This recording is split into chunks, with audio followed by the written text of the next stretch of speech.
বিশ্বকাপ বাছাই মানে বড় বড় দল, তারকা খেলোয়াড়দের রাজত্ব। কিন্তু সেই মঞ্চে এবার ইতিহাস গড়তে চলেছে বিশ্বের জনসংখ্যার দিক থেকে অন্যতম ক্ষুদ্র দেশ কুরাসাও।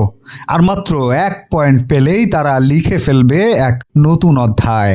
বাছাই পর্বে দুর্দান্ত এক ম্যাচে বারমুডাকে 7-0 গোলের ব্যবধানে হারিয়েছে ক্যারিবীয় অঞ্চলের এই ক্ষুদ্র দ্বীপরাষ্ট্রটি।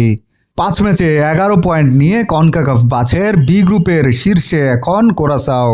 আগামী বুধবার জামাইকার বিপক্ষে হার এড়াতে পারলেই স্বপ্ন পূরণ। 2026 বিশ্বকাপে জায়গা নিশ্চিত করবে কুরাসাও। কিন্তু প্রশ্ন হলো, কত ছোট এই দেশটি? মাত্র 1,56,000 জনসংখ্যা, আয়তন 444 বর্গ কিলোমিটার, অর্থাৎ আকারে আইল অফ ম্যানের চেয়েও ছোট। তারাই এখন আইসল্যান্ডকে ছাড়িয়ে সবচেয়ে ছোট দেশ হিসেবে বিশ্বকাপে ওঠার দ্বার প্রান্তে। বিশ্বকাপ বরাবরই আন্ডারডগদের রঙিন গল্পে ভরা। 2028 সালে আইসল্যান্ড, 2026 সালে ক্যাপ ভার্দে, 2006 সালে ত্রিনিদাদ টোবাগো। সেই তালিকায় এবার যুক্ত হতে পারে কুরাসাও নামটি। ক্যারিবীয় সাগরে ভেনেজুয়েলার ঠিক উত্তরে অবস্থিত এই দ্বীপরাষ্ট্রটি ভৌগোলিকভাবে দক্ষিণ আমেরিকার পাশে হলেও তারা প্রতিদ্বন্দ্বিতা করে কনকাকাফ অঞ্চলে।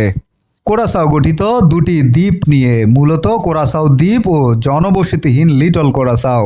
দেশটিতে কথা বলা হয় ডাচ, ইংরেজি এবং স্থানীয় ভাষা পামিয়ামেন্তুতে।